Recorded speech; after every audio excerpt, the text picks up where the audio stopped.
Hey, you awesome folks! Thanks for taking this journey of discovery with your guide, Keith Haney. You're listening to the Becoming Bridge Builders podcast, your favorite podcast for everything from racial reconciliation to education innovation, justice reform, and leading change in the 21st century. This podcast is for people who love to be challenged with difficult topics, but want practical solutions to solve these challenging issues. Becoming Bridge Builders makes change possible. Each week on the podcast, Keith invites innovative thought leaders to share how they are building bridges in their area of expertise. You will hear breakthrough ideas and concepts that are changing the world. He's featuring guests who are best-selling authors, leaders at Microsoft, entrepreneurs, leading educators, professors, lawyers, and so many more. Listen in to learn how you can be the bridge to the change you are seeking. My guest today is Braith Bamkin. Braith is an accomplished keynote speaker, astute business owner, and certified marketing professional, known for his giving nature and unwavering commitment to helping others. With a rich background spanning both the corporate world and entrepreneurship, Braith offers a unique perspective on what it takes to thrive in the business landscape.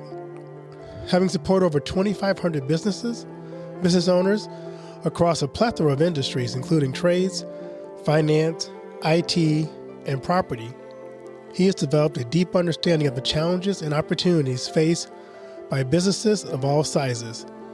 His approach to success is simple yet profound, effective, emphasizing purpose, intention, and connection with a focus on people-centric strategies. As a speaker, he is renowned for his engaging demeanor and his ability to get straight to the point. His presentations are not only informative, but also packed with practical, actionable advice.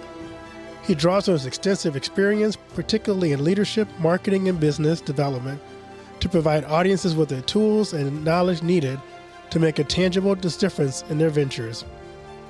He genuinely desires to make a positive impact on individuals and organizations that sets him apart.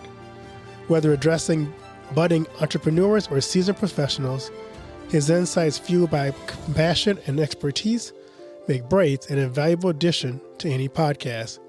We welcome him to the show. Well, it's so good to have you on today, Braith. How are you doing? Keith, I am doing exceptionally well. It's morning for me, it's evening for you, so we're spanning the globe. That's right, we are spanning the globe. That's so good to have you on. You are an international podcast star, mate. You know, I've heard that before. I had a couple. You're my third guest from Australia. I'll share it with my people, so you're going to get more followers in Australia. Yeah, I'm even getting a few in Bangladesh. So that's random. Trending in India. That's amazing. That's amazing. Well, that's really good for you. You really are an international star. I think that's where all the podcast promoters are coming from. So. Oh, right. Okay. But still, you are an international podcaster. That's right. Legitimately international podcaster. So I'd love to ask my guests this question. What's the best piece of advice you've ever received? The best piece of advice that I have ever received is the simplest piece of advice that I've ever received. I wish I could honestly say I've always followed it, but I haven't always followed it. But it's the best I've ever received. And when I go back to it, it always works. Keep it simple and do one thing 1,000 times rather than 1,000 things one time. Oh, okay. I like that. Yeah. Well, I don't know about you, mate, but I like exciting new things. So if something interesting comes, I'll grab it and I'll run with it. And then the other thing comes, I'll grab it and I'll run with it. But it doesn't ultimately serve you when you're doing that. So yeah, keeping it simple. That's very true. Doing simple things and doing it really well, that's just the key. And then you can go and do something else. Right. Once you finish that one thing, go pick up something new. Exactly. Otherwise, you just have potential. You never actually accomplish anything. You're just a person of potential. Well, it's like I don't know if you know Amy Porterfield, but I'm a big I love Amy Porterfield. She's a course creator, digital person, but she talks a lot about, if you're not in the game, if you're on the sidelines and you're just sort of like tossing the ball on the sidelines, you're not really playing the game and you'll never win a game. But, the only way you get to play a game, and this is a sports metaphor that I believe you guys in America would understand, is, you've got to get on the field, you've got to play the game, and then finally you can win. But tossing the ball on the side and all those warm-ups, you're not going to win nothing. Yeah, those points, those touchdowns on the sideline don't count. Exactly. I love that. I'm always curious for my guests because we never get where we are by ourselves, but who are some people in your life who serve to inspire you? Look, I would be remiss to say that my father wasn't somebody who really inspired me. My father and I are complete opposites. Like, we are total opposites. He is a chemical engineer by profession. He's a scientist. He's a very critical thinker. He's the kind of guy that at Christmas you get a new gadget or a toy and he opens up the box and he reads the instructions from cover to cover. I'm the guy that rips the paper off, pulls the thing out, shoves the batteries in and figures it out on that side. And so we were always at this kind of like clashing thing for many, many years. And then I really realized that, he had wisdom for me, and my father was always somebody that did right by other people. I didn't always agree with what he was doing. As a teenager, I certainly didn't agree with what he was saying and doing. But, my father was a very solid, dependable person. I've always looked to him as a model for somebody who can really steam through things. And the word I use for my dad is equanimity. So the good stuff or the bad stuff never knocked him over. He was just always a steady course forward, and he knew where he wanted to go. And even though we're complete opposites, I learned so much from him. So, I'd have to start with my dad. A lot of your guests would say their parents, surely. Yeah, almost everybody has someone start with their parents, and they may add other people. But, I don't think we tell our parents enough how much they mean to us until it's too late. Well, my dad is 92. My mum's 89. They're still living independently in their own home. And, I visit. They live in Sydney. I don't live in Sydney, so I go and visit them. I commit to at least once a month to go and see them. And, I try and tell them as often as I can now. And, I know that they appreciate it. They certainly my dad certainly has teared up when I've said it occasionally. So, my dad's a very solid guy. He doesn't get emotional. So for him to get emotional is quite interesting for me to see. But I know he appreciates it. So that's good. So do you want me to go on to another person that's impacted me? Sure. Because, I have a list. I knew you were going to ask this question, of course. So I do my research. So when I was I've got the grey hair, so I can happily admit to this. I was around in the 1980s in my first job. And my very first serious job, I worked for a company that sold commercial textiles to interior designers and architects. And I was fresh out of university. I knew everything, but of course I knew nothing. And, and my first boss, the woman who owned this company, was taking me to visit customers in town, and it was our first trip doing that. And we were driving across the Sydney Harbour Bridge, which is where I lived at the time, and she said to me, Braith, if you're going to succeed in this business, you need to learn how to network. And it was the 80s. That was a word that no one even knew. It wasn't a thing back then. And I remember we did the day's business, and we were coming back across the Harbour Bridge, and I said to her, Judith, what did you mean by networking? And she said, I'm really glad you asked me. And she spent the next 2 years teaching me how developing relationships and helping other people and really building trust with people could supercharge your business. She had built an amazing business out of doing that. And after 2 years, they invited me to take their business to New Zealand, and I set up their office in New Zealand, and I use that knowledge and skill to build my network. And I've been networking and building relationships and referrals ever since. And I tell you what, I sold timeshare when I was at university, so I know how to do hardcore sales. But relationships are a much better way to navigate life and business in my experience. So she was probably my biggest business mentor. Yeah, those timeshare things, I've heard about them. Yeah, well, I mean, it was a great experience. I learned a lot. I think I was probably 20 at the time. It was summer. It was a summer job. I learned how to sell. I learned how to do closing. It was really cool to do that. But what that taught me was that's not the way I want to play the game of life. And I think it was a really good experience for me. And Keith, once you've learned what you don't want to do, it really helps you to work out what you do want to do, right? Yeah, that's me. My first job outside of before I go what I do now, I was working behind a desk in an office. And I was like, it was the most confining job in the world. And I got fired because I couldn't just sit behind the desk and do paperwork all day and type things and stuff envelopes like I can't do. I got to be out talking to people. And so I would go do an area that should take 5 minutes, took me 20 minutes because I talked to 16 people all along the way. So yes. Mate, you're like me. When I finished school, I was in our part of the world, you finished school in a sort of about August, so university didn't start till the following March. So I had all this time. I thought, well, I'll go and get a job, and I got a job in the bank. And and again, talk about learning what not to do. All I wanted to do, I wanted to be out the front talking to the customers, but they had me out the back counting. So it was called batching. You had to, I can't even explain it, but it was all batching all the checks and all of that. And I was confined in this room, and it was so not me. I used to use all the excuses in the world to go out the front and chat with customers. And, I think they were happy when I said, I'm going to university now. See you later. They said, great. See you. Right. That's so funny. Yeah. I love to ask my guests this question too. Kind of give me your personal story because everybody's journey is unique. Tell me about your journey. Yeah, well, where do you start? So I left school and went to university, and really I did not like what I was doing.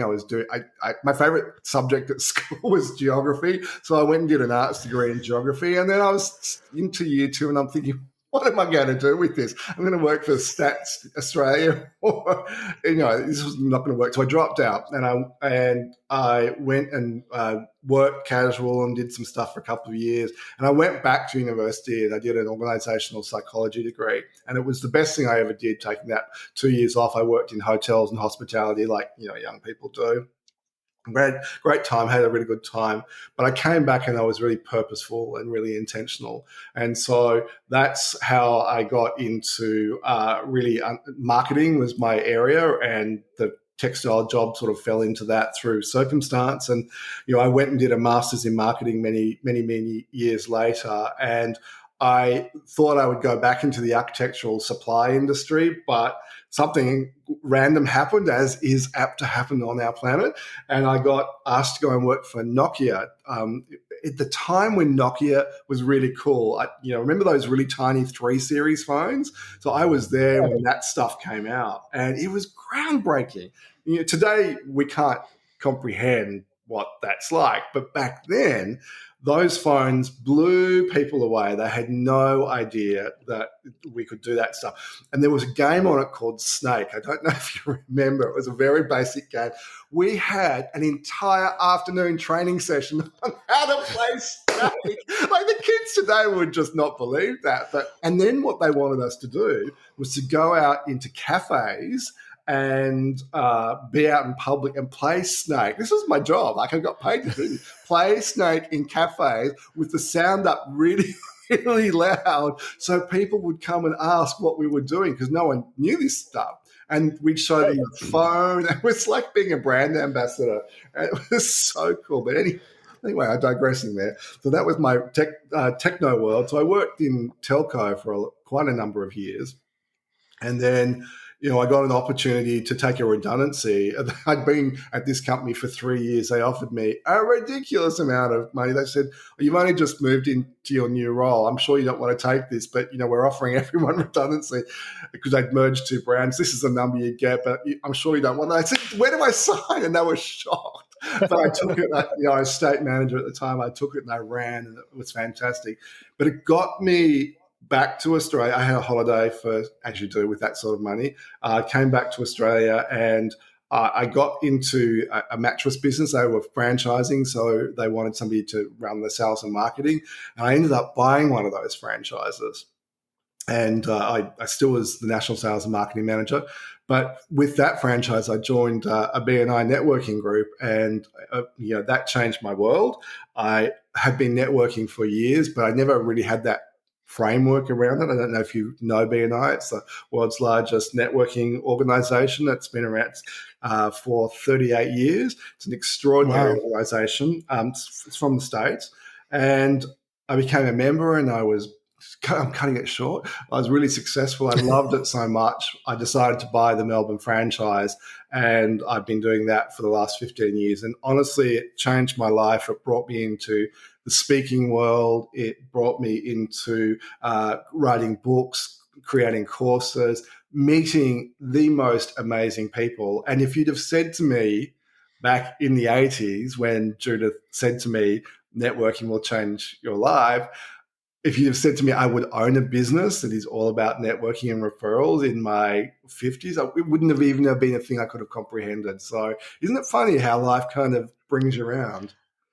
And how one statement or one person investing time in you can change your life. Yeah. And, one of the things, and I love that you said that, because one of the things that I'm really cognizant of today as a successful business owner is that it's incumbent upon me to help other people to make their pathway forward a lot easier and a lot more simple. And one of my core values is freedom. And I just want everyone to have freedom in their life and their business, because so many people have helped me along the way. And, that doesn't happen by accident. And to give back to other people is really purposeful. And B&I has helped me. Speaking has helped me. I do some mentoring and that really amazes me how much I get out of that. So giving back is a very, very worthwhile endeavor. Stay with us. We'll be right back. And now a word from one of our sponsors, For Freedom Mobile. If you're using AT&T, Verizon, or T-Mobile, then you're being tracked. Mobile providers collect your location, communications, internet activity, even your financial transaction. They sell that data to anyone willing to pay for it and provide it to the government without a warrant. Switch to For Freedom Mobile, and you won't ever have to worry about big tech or Big Brother tracking you through your mobile phone again. For Freedom Mobile provides secure, unlimited talk, text, and high-speed data for just $29.99 a month, and it includes free internet roaming in over 200 countries. Sign up for the service by visiting forfreedommobile.com and using the promo code BRIDGEBUILDERS to get your first month for only $9.99. See forfreedommobile.com for details, just like the number 4, freedommobile.com.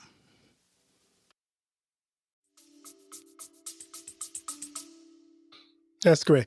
One of the things I'm focusing on in 2024 in this podcast is kind of what you just talked about. How do you help other people? Because so many people are on the sidelines throwing the ball, hoping those touchdowns count, as we talked about earlier. I love it. But they don't. So how do you help people get off the sideline and really get into the game, so that I guess my goal really is to help people who maybe have been dreaming, have been thinking, say, I really should do this, but never get off the sideline. What lessons did you learn that might be helpful for the person who's on the sidelines, afraid to get into the game? So it's all about taking action, right? And I think that people on the sidelines who aren't in the game, they're just simply not taking action. But we all have evidence in our life, at some point in our life, where taking action that got us a little bit uncomfortable had a massive impact on our life. So I know that a lot of people say to me, well, Braith, I don't know how to do this. And I say to them, think of a time in your life where you took that really brave step and it was uncomfortable, because it's going to be uncomfortable, right, Keith? Getting on the field, it's uncomfortable. It's, literally, if you're in America, what do they call gridiron? Is it your football thing? Yeah. It's like that would be you guys call it soccer. We call it football. Yeah. Well, in Australia, we have Australian rules football, which is a whole other thing. I've seen that. That's a whole nother story right there. That's a whole other story, and you should watch a game of that. But yeah, so gridiron, I've never played it, but that doesn't look like it's a very comfortable game to play. I reckon that's uncomfortable. But I reckon that the discomfort of being in all that get up and being bashed into and running on that field, the thrill of winning would be intoxicating. But we all have evidence in our life at some point of what we did to get uncomfortable that got us a result. So we all know it's possible.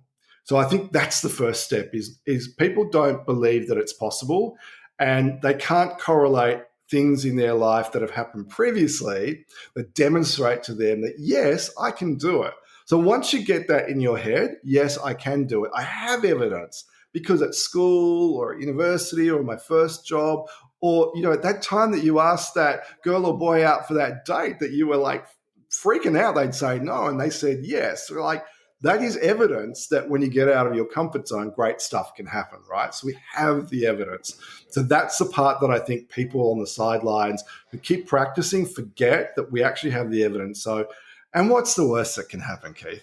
Somebody says no, then the next person comes along. It's, no one dies from being rejected from a date. No one dies from not being invited onto a football field. We're not talking brain surgery. Keep it in context. Whatever you're afraid of, you're not going to die if it doesn't happen. But what would it be like if it does happen? I remember going to a conference once where there was a speaker who was afraid to get told no. So they spent the entire year going around asking people for things they thought they would never get. It's great. My mentor knows that guy, and he wrote the guy that wrote the book. And this is the one where he did the donuts at the end and got the yeah. So she knows him, and she told me to do it. I did it for a day, and it works. I got free coffee. Yeah. I got free lunch. It was amazing. So, the worst thing we get worried about, you just said, is being told no. But that reminded me that you don't know unless you ask. And the best way to get somewhere is to take the chance and ask. So he got used to being told no to the point where it's like he was immune to being told no. So he just... the problem I got is I didn't get no's. People said yes to me. That's the other thing. The very first one was I went to my local coffee shop and I said, hey, look, can I get this coffee for free? That's exactly what they said. And she said, yes. And I said, oh my God, I'm doing this experiment. Why did you say that? And she said, because you're a really regular customer. And you often forget to get your cards, the loyalty card. You often forget to get your loyalty card. I know you're going to have way more than, one free coffee. So, there you go.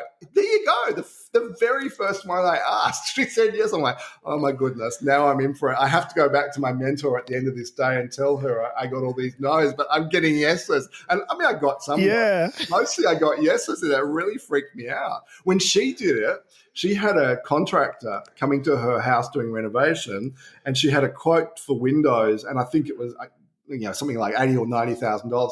And she said, I want that for $45,000. And she thought he'd never say yes. It was 50% off, and he said yes. So you never know unless you ask. There you go. So that's the lesson for my audience. Just ask the question. You never know. Question. For those people who, get off the couch and decide, I'm going to do this. It seems to me that one of the things you just said is also really key. If you're going to do something, you need a group of people around you, a network of people to help make you successful. So I think it's important for those who are doing it to figure out who is your network, who are the people that you know, how can they come alongside, how can they help? Tell me what you think about how you develop a network. Yeah, well, the first thing I would say to your audience is that the general default position of human beings is they want you to succeed. So if you've ever done public speaking, and you're afraid of it, one of the things that they will teach you is when you get up on a stage, no one in the audience wants to see you fail, because we all think they're waiting for us to fail, right? But of course, they don't want to see you fail. They don't want to sit through an icky presentation. They want to see you succeed. They want to get some value. So if you extrapolate that out, the world, people want to see you do well. If we can establish that as the baseline, because I think a lot of people don't get that. So if you can establish that as your baseline belief that people around you want to see you do well, you will get some people that don't. They will want to pull you down. Just ignore those people. Then, their noise isn't worth listening to. But the general population wants to see you do well. So get that right. You're on a good start. Then find a bunch of people that want to help you do well. So there are people that want to contribute. And if you invite them to be part of your success, they will want to support you. And even if it's just simply a coffee with somebody on a regular basis, bouncing ideas off somebody, that's somebody giving you their time, their knowledge, and their energy. That's really powerful. But Keith, you're absolutely right. If you don't ask, you are never going to get. So establish that people really want to help you, then bring the people around you that you need support from. And here's the really big one. This is the one that I think is scary. This is a secret, Keith, so don't share it with anyone. All right, don't tell anybody. Just between you. You've got to have a really big, scary goal, and then you've got to tell someone. Because if you don't tell someone, it ain't real. That's a secret. So don't share it with anyone. But but if you have your big, hairy, audacious goal, and you tell your mentor, your friend, your colleague, and it's out in the universe, you can't take it back. So you kind of got to take action and move forward. It's a very, very powerful way of moving forward. And then the people around you who know your goal can say to you, how can I help you get there? What can I do to help you get there? Because the law of reciprocity is at some point in time, you will want to do something to help them as well. So if we all help each other, we all build each other up and move forward. It's the simplest way to build our life and our business, is to know that other people want to support you and ask for the help. That is so cool, because when I work a lot with churches, Mm-hmm. and I usually go in when we start talking about vision and the future, is I open up with a scene from The Matrix where you have the what's his name now? Yeah, Neo. Morpheus. Yeah. Morpheus has the red pill and the blue pill. The red And they say, so if you take this pill, you go down the rabbit hole and you can't come back. And so I tell them, before we get into this vision thing, know that if you take this pill, you can't go back to what you saw before, because you pull back the veil and you see what could be. Yeah. You're not going to want to stay in that stuck place anymore. So right. I always warn them that if you see the vision for the future, it's impossible to put it back in the model. 100%. Like, beautifully said, Keith. Yeah. So you're big into marketing, and I love marketing, because I think that was the one class I really loved when I was taking my business courses. I didn't like management, but I loved marketing. But I'm curious, what are you seeing as the major trends in marketing today? So this year, I just finished a little while ago judging the Australian National Marketing Institute Awards, and I judged one particular category, and it was really obvious that this trend has really started to kick in, and it's personalization of your marketing. And if I go back to when I worked in the telco world, I worked for a company called 3 Mobile in the early 2000s. And it was when 3G was first starting. It was when technology was really getting very personalized. And we talked then about personalized marketing. And we didn't have the tools, even back then as a big company, to do it to the degree that we have today, that you can do for pennies as a small company. So the technology that is there today to help you to touch and engage with your audience blows my mind. I use a really amazing CRM system called Techmatics, and I love it. It's the easiest thing I've ever used in my life, but it enables me to segment my database, and enables me to push to very tight and defined segments. It enables me on social media to speak to my raving fans in the way that they wish to be spoken to. And the reality is, we're all getting this at the moment, because if you've signed up for any retailer, you'll get offers pushed to you. And, if you've got a kid, you'll get stuff that's relevant for kids. If you are, a young person, you'll get stuff that's relevant for young person. Same store, different offers being sent out. And AI really means that you can take that to the next level. So you can craft your language.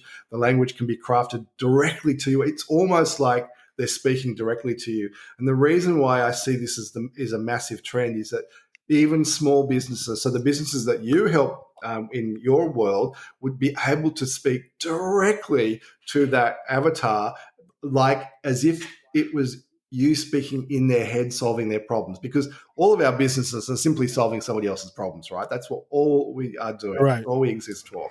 And so if you speak to me and I feel like you're in my head, you know what my problem is and you're telling me how you can help me, I like you. I want to play with you. I want to be part of your world. It's the way it works. I love that. I'm curious, as you think about business going forward, how is business going to change in this century going ahead? It seems like to me everything is becoming very automated. Yeah. But how do you not lose the personal touch for businesses? You just talk about automating your message, but how do you balance automating your message with staying close to your customers? Well, the first thing I would say to you is no matter how much you automate and digitize your business, humans want to hang out with humans. And the reason I know this for sure is that during that pause that we had in 2020, and in Australia, we had a long pause. You guys were out and about. We were still locked up. We were locked up for 2 years. It was a really long, hard time.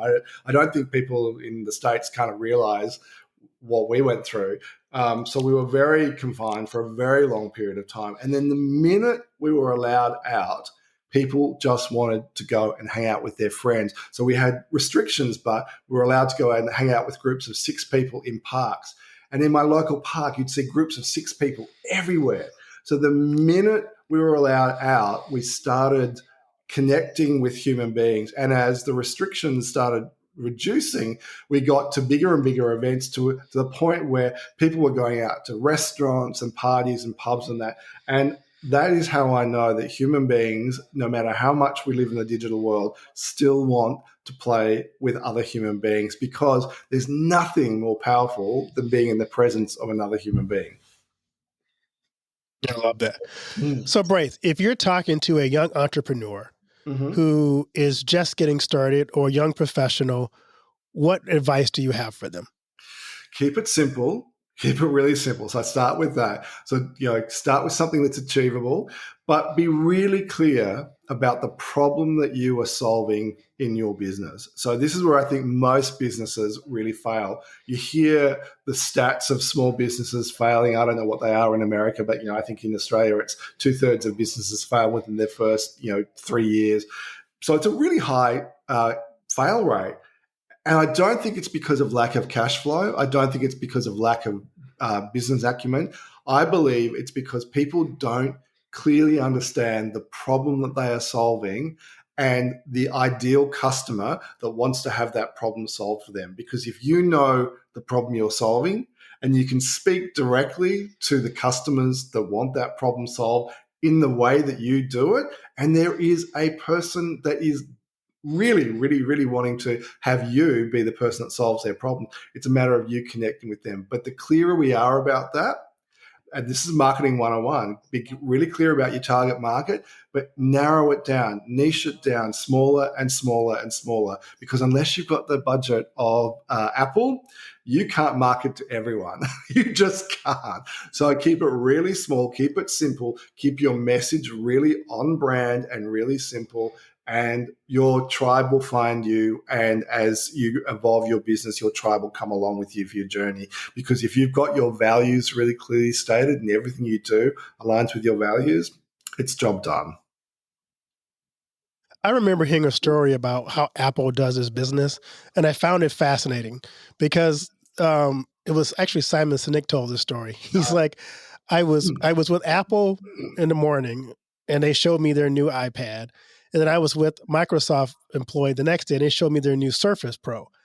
And so I got back and I said, the Surface Pro is so much better than your iPad. And the Apple guy said, I'm sure it is. It's like, we're not competing with Microsoft. We're doing our own thing. Because they run their own race, right? Because they know exactly who wants to buy their product, because they know who to speak to. I'm a really rusted on Apple person. My identity is all around Apple. Somebody wants to move me to a Google Calendar at the moment. I'm like, I can't do it. I just can't do it because I'm really, I'm really rusted onto Apple. They could bring out a really substandard product, and I'm sure Samsung products are really good, but I'm not even looking at them because I'm playing the Apple game. Right, exactly. It's crazy though. I could talk to you all day. That's great. So I'm wondering, What are you excited about this season of your life? I'm absolutely rapt about the fact that I've got to the point in my business where I'm a true business owner.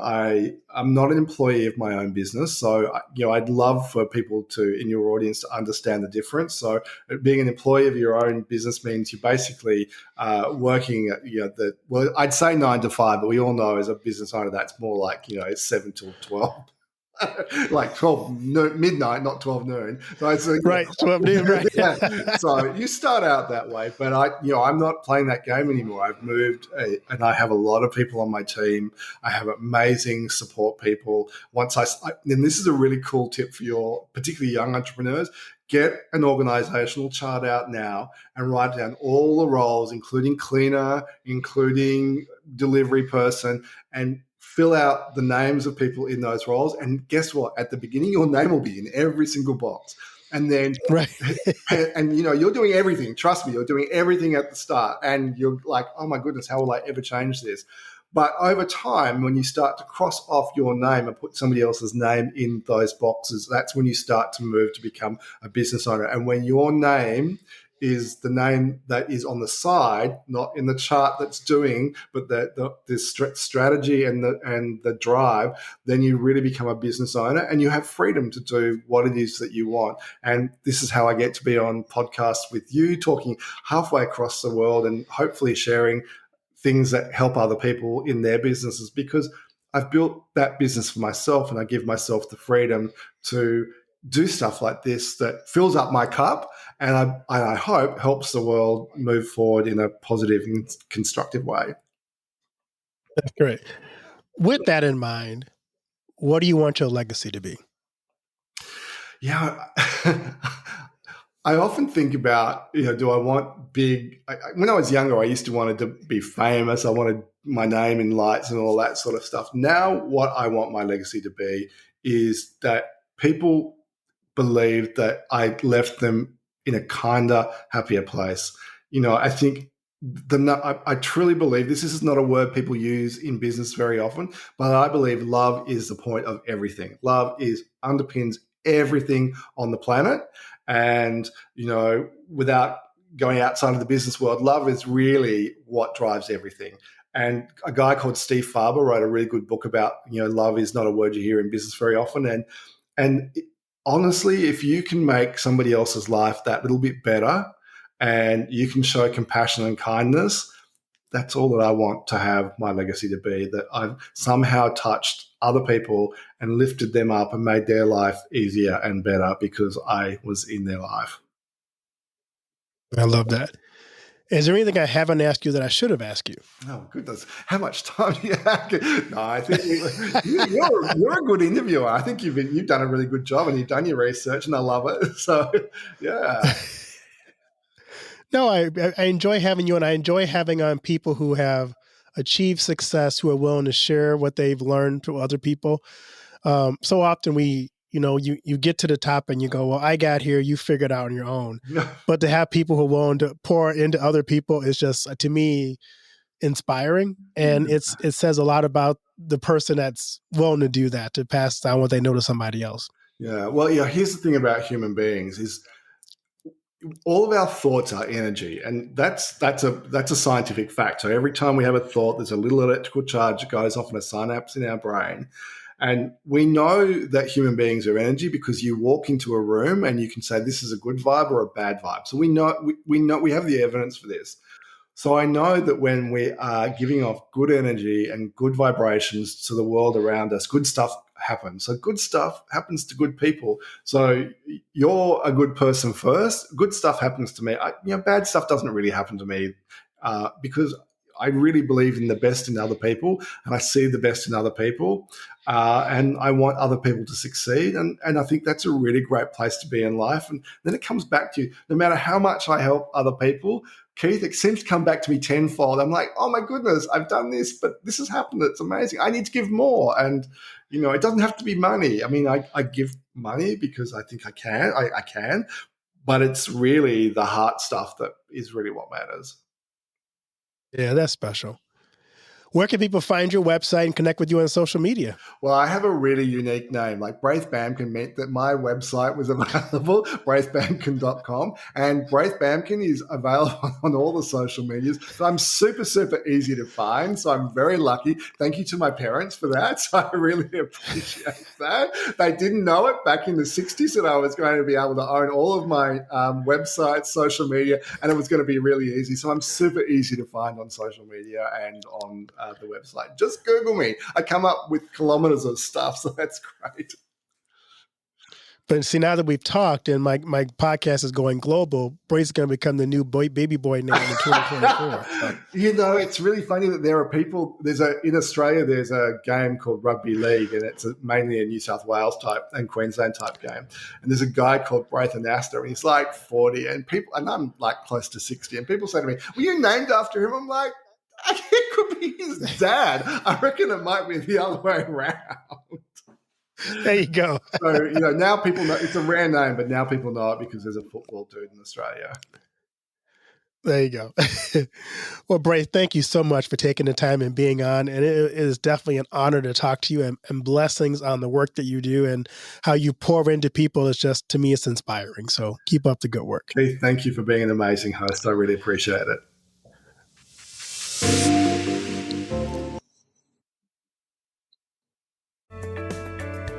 Thanks for listening to Becoming Bridge Builder.